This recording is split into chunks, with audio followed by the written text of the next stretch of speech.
नमस्कार, स्वागत है आपका इंडिया न्यूज़ 28 में। ये बात करते हैं तमिलनाडु की कुछ खास खबरों की।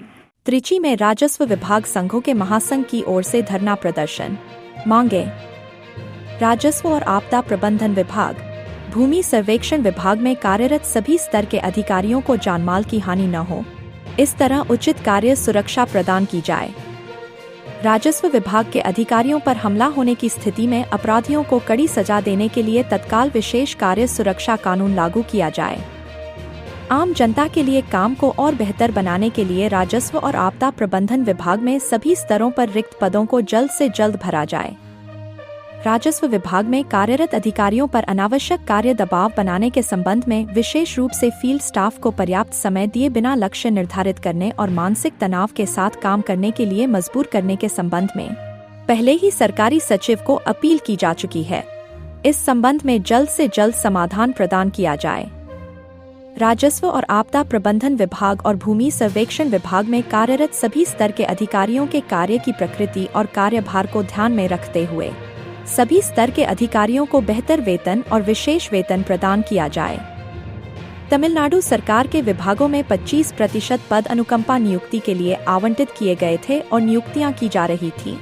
इस बीच बिना किसी पूर्व सूचना के अनुकंपा नियुक्ति की सीमा घटाकर 5% कर दी गई और नया सरकारी आदेश जारी किया गया, जिससे अनुकंपा नियुक्ति पूरी तरह से बाधित हो गई है। इस घटना के कारण ड्यूटी के दौरान मरने वाले सरकारी कर्मचारियों के परिवार के सदस्यों को अनुकंपा नियुक्ति देने में भारी ठहराव आ गया है। इसलिए मृत सरकारी कर्मचारियों के परिवार की स्थिति और आजीविका को ध्यान में रखते हुए अनुकंपा नियुक्ति के लिए 5% की सीमा को रद्द किया जाए और फिर से बढ़ाकर 25% किया जाए।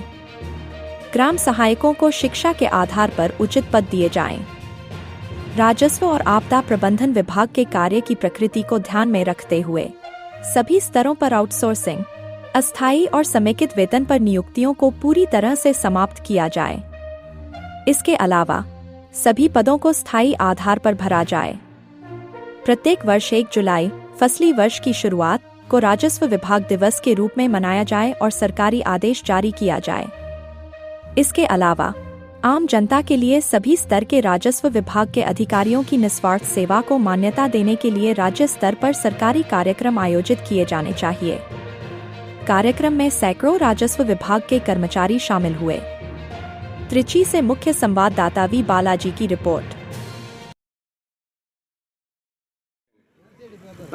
ஈடுபட்டுள்ளோம். இதில் பிரதானமாக 7 அம்ச கோரிக்கைகளை வருவாய்த்துறையிலே பல்வேறு கோரிக்கைகள் நிலுவையில் இருந்தாலும் மிக முக்கியமாக கூட்டமைப்பு சார்பிலே முதற்கட்டமாக இந்த 7 அம்ச கோரிக்கைகளை முன்வைத்து இந்த போராட்டத்தை நடத்தியுள்ளோம். இதில் பிரதானமாக எங்களுக்கு வேண்டும் என்பது பணி பாதுகாப்பு சட்டம், மேம்படுத்தப்பட்ட ஊதியம், கருணை அடிப்படையிலான பணி நியமனத்தை மீண்டும் 25% வழங்க வேண்டும். வருவாய்த்துறையிலே கடந்த காலங்களில் தற்காலிக பணி நியமனங்கள், வெளிமுகமை மூலம் பணி நியமனங்கள் நிரப்பப்பட்டுள்ளது. இதனை அரசாங்கம் முற்றிலுமாக கைவிட வேண்டும் உள்ளிட்ட 7 அம்ச கோரிக்கைகளை வலியுறுத்தி இந்த போராட்டமானது எழுச்சியாக நடைபெற்றுக் கொண்டிருக்கிறது என்பதை தெரிவித்துக் கொள்கிறோம்.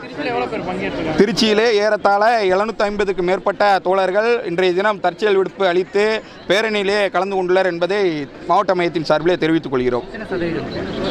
திருச்சிராப்பள்ளி மாவட்டத்தில் 65%க்கும் மேற்பட்ட தோழர்கள் பணியில் இன்னைக்கு தற்செயல் விடுப்பு எடுத்து போராட்டத்தில் ஈடுபட்டுள்ளனர். இதுவே 9 லட்சம் கோடி கடன் இருக்கு. இப்போ நிதி நிலைமை காரணம் காட்டுறாங்க. இப்போ நீங்கள் போராட்டத்தில் ஈடுபட்டு இந்த 7 அம்ச கோரிக்கைகளை தமிழக அரசிட்ட நாங்கள் ஒரே ஒரு கோரிக்கை மட்டும்தான் நிதி சார்ந்த கோரிக்கைகளை நாங்கள் கொடுத்துருக்கோம். மிச்சம் 6 அம்ச கோரிக்கைகளும் நிதி இழப்பு இல்லாத முதலமைச்சரே தலையிட்டு உடனடியாக ஆணை பிறப்பிக்கக்கூடிய கோரிக்கைகள் மட்டும்தான். வருவாய்த்துறை ஊழியர்களுக்கு மேம்படுத்தப்பட்ட ஊதியம் என்பது கடந்த கால் நூற்றாண்டுகளுக்கு மேலாக இந்த கோரிக்கையை முன்வைத்து நாங்கள் பல்வேறு கட்ட இயக்க நடவடிக்கைகளை மேற்கொண்டுள்ளோம். வருவாய்த்துறையிலே இருக்கக்கூடிய துறைகளிலே தாய்த்துறை என்று முதலமைச்சர் அவர்கள் கூறுகின்றார். அவ்வளவு பணி நெருக்கடியில் நாங்கள் மக்கள் பணியாற்றுகிறோம். எங்களுக்கு உரிய ஊதியம் வழங்க வேண்டும் என்பதுதான் எங்களுடைய கோரிக்கையாக உள்ளது. மாநில மையம் எடுக்கக்கூடிய முடிவுகளை பின்பற்றி திருச்சிராப்பள்ளி மாவட்டத்தில் அமல்படுத்தப்படும் என்பதை தெரிவித்துக் கொள்கிறோம். பொன்மாடசாமி, மாவட்ட நிதி காப்பாளர், பெரா கூட்டமைப்பு.